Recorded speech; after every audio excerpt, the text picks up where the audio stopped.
Would you like to double your profit and lower your stress?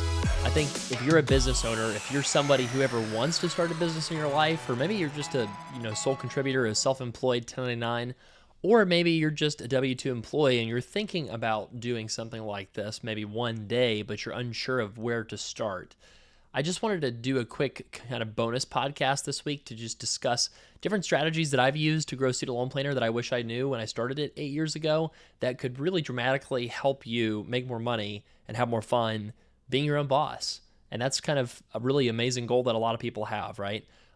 Just kind of a quick example. I've been working on some occupation-specific resources this past few weeks, and I did a calculator specifically for dentists. I'm working through dentists, veterinarians, physicians, et cetera, et cetera. And I'm going to just pull up some of the dashboard information because I think it's like pretty staggering. So I looked up, let's see here. I looked up, net worth for associate dentists in our financial planning group is about $314,000. But for practice owners, for business owners, instead of $314,000, their net worth is, get ready, $880,000. Almost triple. Incomes for employed dentists in our planning group is about 196. Practice owners about 271. So, that is a lot higher income, and that's resulting in a lot higher net worth. So first of all, if you're thinking maybe you want to be a business owner, I would highly encourage it. I don't think that you have to necessarily be, inundated with stress, super burdened, worried, full of anxiety about it. I think you can definitely do it if you're not already doing it. And then, the other thing I would say is, why do it? What's the point? Like, why take on that added stress and responsibility, right? Well, it gives you more choices. It gives you more control. Ultimately, if you decide to make a decision, it's going to be your decision instead of somebody else's decision. And the probability of success for you doing it is extremely high. If you have a profession-specific business that you start, it's not like starting a pizza joint. A pizza joint's got like a 2 in 5 chance of success a few years in. That's more likely than not that it's going to fail. But if you look at something like a dental practice, it's a 99% chance of success. So I'm not saying don't be a partner in a practice. I'm not saying don't work somewhere long-term if you absolutely despise the idea of running your own thing. Another thing is maybe it's not now, but maybe it's in the future. Maybe you eventually need to do a business. Maybe eventually you'll get doing, working on a side hustle or something, because maybe for now it's better for you to have a stable employment arrangement where you know kind of what to do and what the expectations are. And, there's other things in your life going on that make, not doing a business okay now, right? Okay. That's totally fine, right?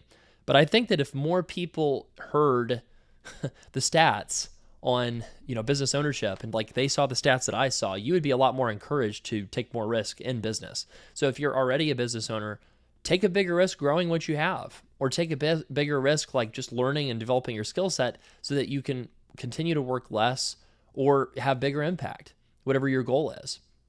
So I just wanted to say a couple things here. So your probability of success, if you do anything side hustle-y or business owner-y, if that's a word, is extremely, extremely high if you take the risk. So a big benefit, and kind of honestly burden sometimes, is when you do your own business or you're a contractor. Your time belongs to you instead of your employer, right? And that means like there's upside and downside. The downside to that is if you don't go to the gym or something like that during the day, well, that's your fault. And I'm super guilty of that, let me tell you what. But like having time control is amazing. You're not accountable anymore to where you work. You're accountable to your business, your colleagues, and your customers or clients or patients. Now, I already mentioned the higher earnings that you get as a business owner. I already mentioned that our practice owner clients are 3x as wealthy as our non-practice owner clients, right? And it's not because the practice owners are like 3x smarter or anything. They just took a risk and they just became owners. That's the difference, right? If you look at the average, I bet you anything that if you look at the average like SAT scores, IQ tests, performance in dental school or vet school or medical school, et cetera, and you line them up next to each other, I bet it's almost exactly the same in terms of all the scores as to whether or not you become a business owner or just stay in as an employee. Now, another big reason to become a business owner or, learn about new business owner strategies for success is you can lower your taxes as a business owner. So if you really know the tax code, right, you can do loopholes, you can do write-offs, you can set up your own retirement accounts and do maximal benefits to those. You can do, for example, profit sharing into your 401k as well as a defined benefit plan and put up to $275,000 a year pre-tax into your retirement accounts. You can make sure you manage your taxable income in such a way that gets it low enough so that you get a QBI deduction, which is 20% of your business income that you can write off. And even if you're, a professional services business, if you get your taxable income low enough, I think it's below about 200K or 400K as a couple when it starts to phase out. But if you can get that taxable income low enough, you can write off 20% of your business income. You can set up S corporations and legally dodge FICA taxes, which is Social Security. You can write off certain percentage of meals with clients. You can write off, usage of your home for up to 14 days a year via the Augusta rule. You can sometimes write off things via Section 179 with your cars, with your, any kind of big equipment that you might purchase that's, allowable to deduct. So there's all kinds of like great reasons, right? Another reason too, I'll throw out another one. When you become an owner, instead of making the employee percentage of pay, you're making the owner percentage of pay. So if you're an employed, associate somewhere, you're probably collecting somewhere back between 25 and 35% of the revenue you generate. But as an owner, you're probably collecting somewhere between 40 and 60% of the revenue you generate. And the simple reason why is because, you are one of the owners instead of one of the employees. That's kind of where that comes from, right?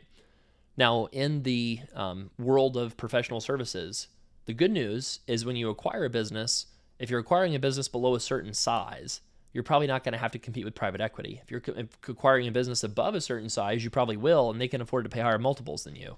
So a real smart strategy is to go for something that's a little bit below the level that private equity becomes interested, and then buy that business and then expand it. And if you want to be really wealthy, what you can do is just, acquire a business that's right below the level private equity would be interested in, but make sure and see if there's, a lot of procedures that the practice doesn't do. And then add those procedures, make the business better, make it more efficient, put your imprint on it with strategies that business owners can use to make more money. That I'm going to share more of these in a second.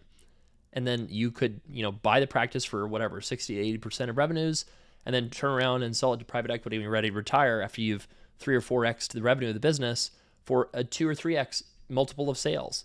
So in other words, you could grow the value of the business maybe 9x, 10x, just by increasing the revenue over time and making it a big enough business that you have a multiple expansion, which means that somebody buying it would be willing to pay a higher multiple, right? 1x, 2x, 3x of sales than if you're selling it to another, professional like yourself.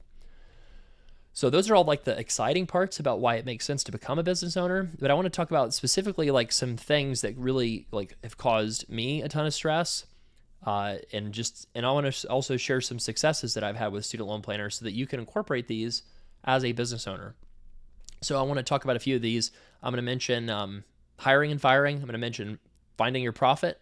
I'm going to mention your perfect audience, finding your perfect audience. I'm going to talk about how to price to that audience, how to protect what you built and are building, and then also what kind of lifestyle and what's your why. So just to go through a few of these, the HR part of it, hiring and firing. So I will say that I have made so many mistakes with this.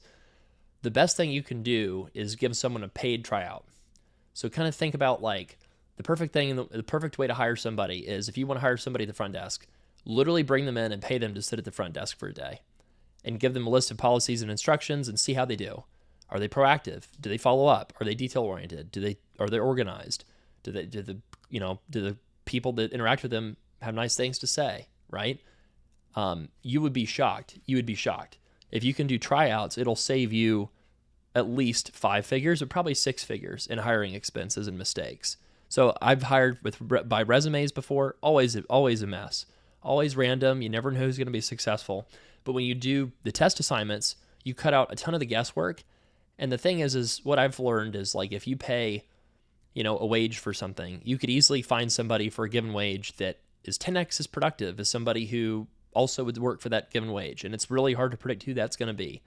And in the world of employment, there are real things that people deal with in their life. I don't want to minimize those, but to be honest, there's also a lot of folks who are just not as skilled at a given job, right? And it's just hard. It's hard to know. It's hard to predict. It's hard to, know who's going to be reliable, who's not going to be reliable. And the HR stuff is the test assignments is just an absolute slam dunk way that you can take your profitability way higher than it's been before. And speaking of profitability, let's talk about profit just in general. So most people don't know their numbers. Most people have no idea how much profit margin you make on procedure A or procedure B, right? And you might say, well, you shouldn't know that. That's kind of like, I don't know.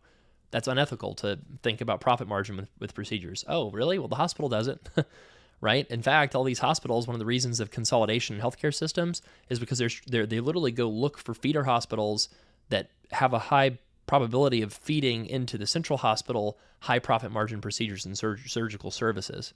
So literally they might go buy a money losing hospital just because they know that hospital has X number of heart procedures, X number of transplants, X number of NICU stays, etc.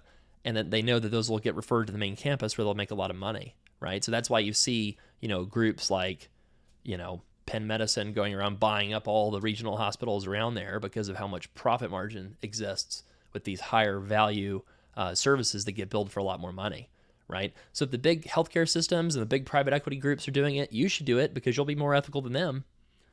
And so if you think about, what are your lowest margin services? Well, do those lowest margin services, are they, necessary? Should you be doing them? Should you be hiring folks that are more junior than you to help do those procedures to increase those margins, or at least free up your time to go spend it on something that's higher margin? There's a lot of things that people don't even think about, right? I mean, I do student loan consults not because it's the best use of my time, but I occasionally do student loan consults now with a pretty limited schedule just because I really enjoy it. So the other thing is it's not all about money, right? Like if you enjoy something, shoot, you should reserve some time in your day to do it because it just makes you happy, right? I mean, that's something that I really believe in. But at the same time, you got to understand what the implications are of how you use your time and the profit margins that you'll make, right? So identify your profit, figure out, what are your highest margin services, what are your lowest margin services, and then figure out should you be doing those low margin services, or could you prefer those out, or, what's the best strategy to handle those. Now, target audience, picking a target audience and serving them well. I'll say this, I picked all millennials when I first started a business. Literally, that was my market, all billion millennials, 2 billion millennials around the earth, right? I guess theoretically you could say the 100 million of them in the United States or something. My business was terrible. It's a random blog on the internet. You can probably look it up and find it.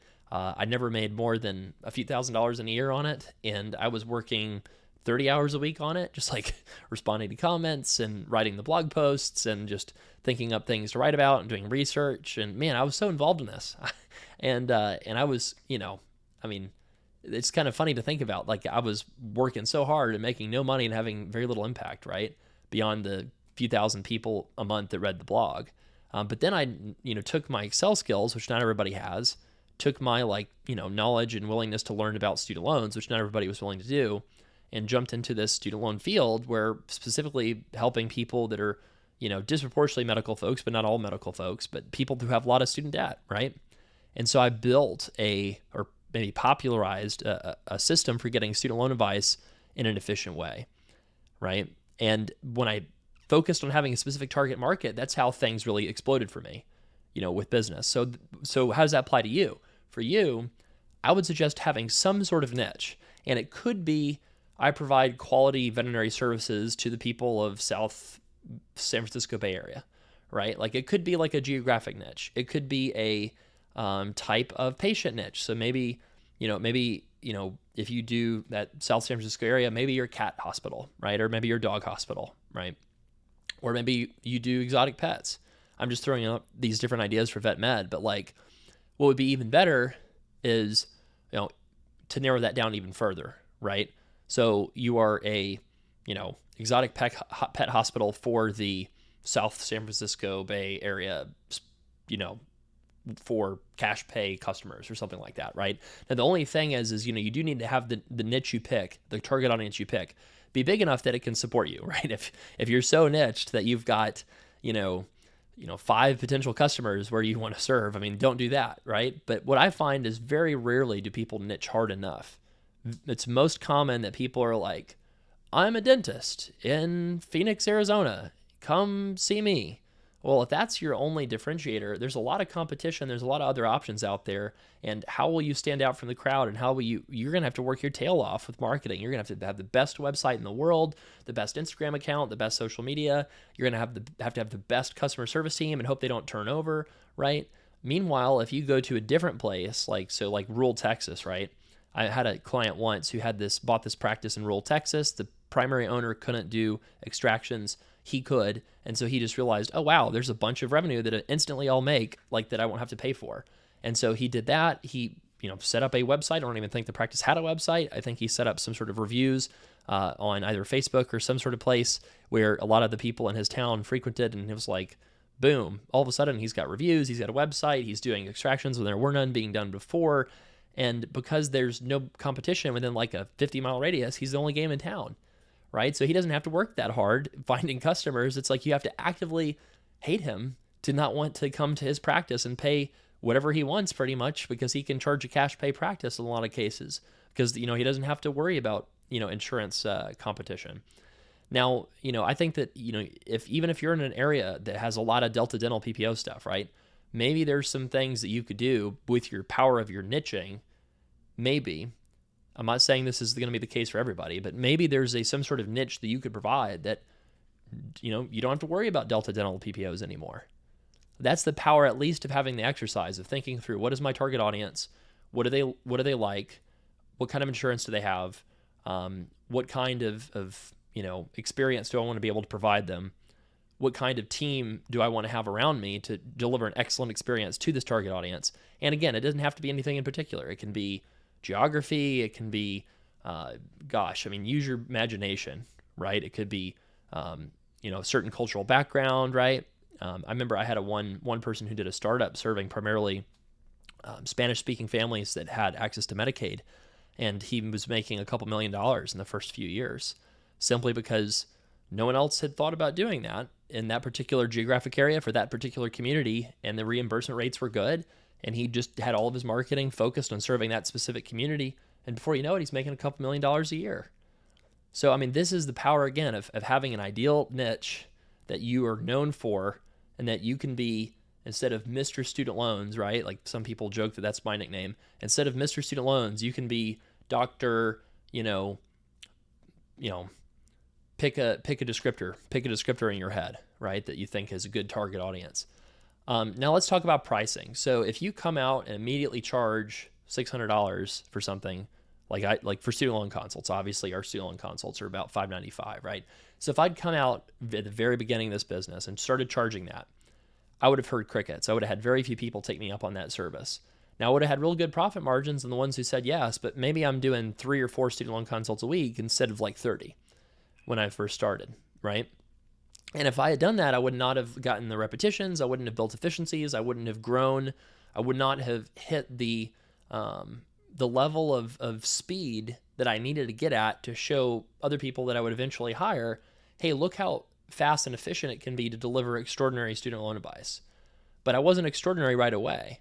Like I really benefited from all those people who trusted me and paid me, even though I wasn't that great yet. And I was able to take what I did know and save people still enough money that they liked it. And that, lower price I charged initially led to having people have a lot of positive reviews, which allowed me to build, a brand.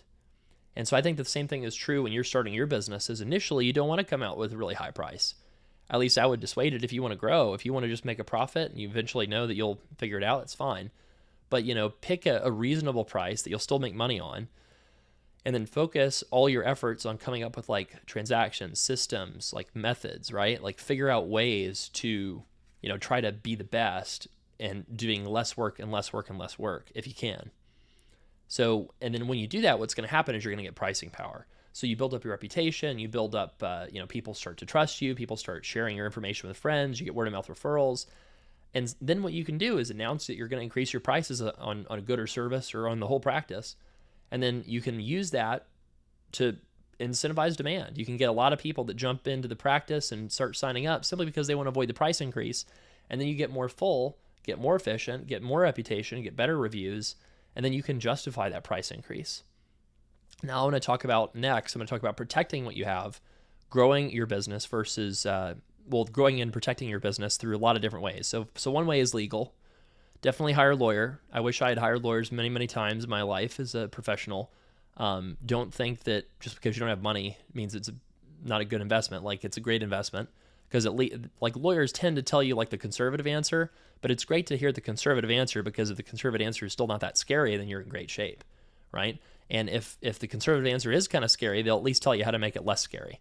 So an example of this is when you write up your employment contracts, like make sure those employment contracts are actually real contracts. If you're going to hire W-2 people, just make sure you've got job descriptions. Make sure you've got plans for performance improvement plans if you have to fire somebody, right? Make sure you've got stuff written down so that there's like something to hold somebody to. Hey, you're not doing your job. Well, what do you mean I'm not doing my job? You never gave me a job description, right? That's how problems happen when it comes to things that affect your business, right? And in terms of insurances, you can protect yourself with every insurance under the world, but I would definitely get malpractice or E&O. I would get data breach coverage. I would get all that kind of stuff to try to protect yourself. And you can't protect yourself from everything. So have your LLC, keep your assets segregated, make sure you've got a separate credit card account for your business, a separate bank account for your business, and keep all that distinct from yourself. And, and then in terms of what other services you might offer, so it's not just protecting yourself from a legal perspective, it's also protecting your revenue streams by making sure that you've got other options on the table just in case everything falls apart. So, just full transparency. What was one of the reasons we started a financial planning company? Well, it was right around before they came out with the SAVE plan. I was thinking, well, we built this big audience that we've invested millions of dollars in over the course of the past several years. What if Biden just comes out with a plan that's like 10 years to forgiveness, 400% of the poverty line, nobody has to pay anything? Will people still need student loan advice? I don't know.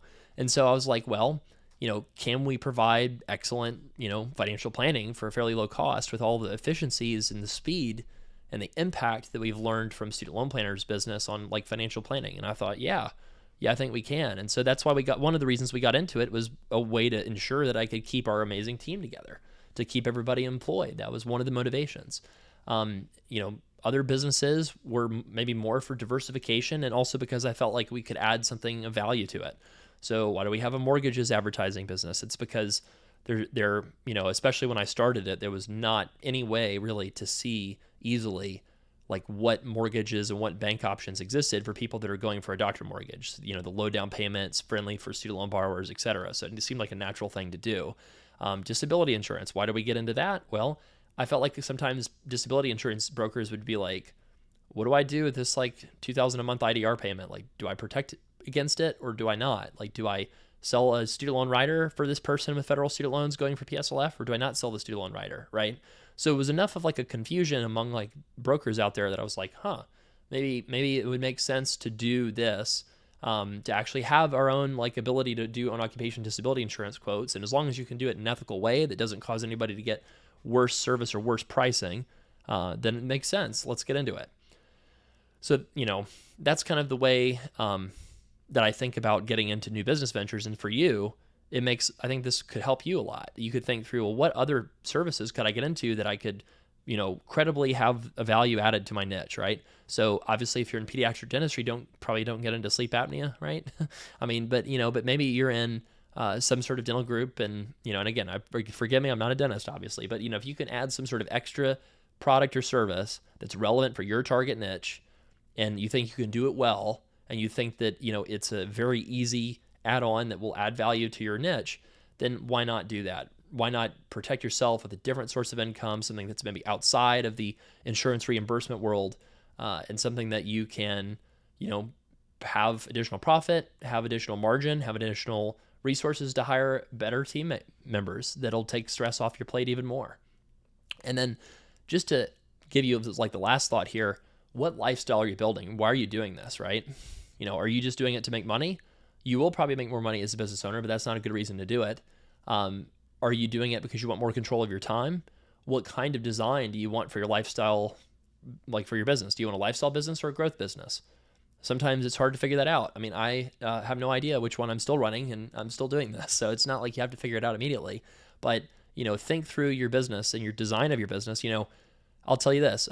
I was doing consults like all the time, like in the mornings early, like 7 a.m., starting 7 a.m., 7:30 a.m. back in the day. And then I stopped to think about it. And I was like, well, I've got a lot of responsibilities getting the kids ready in the morning. We're always like rushing. We're always working really hard to get the kids like, to wherever they need to be. And then like, I was like, does this really make sense to like take meetings like early in the morning where I'm feeling like, I'm running around like my head's going to pop off? Like, no, it doesn't make sense. And I'm in charge, right? So like, okay, no meetings before, no meetings before 10 a.m., and then way bigger quality of life increase. So that's like the benefit that you can have. No one's going to force you to open at 8 a.m.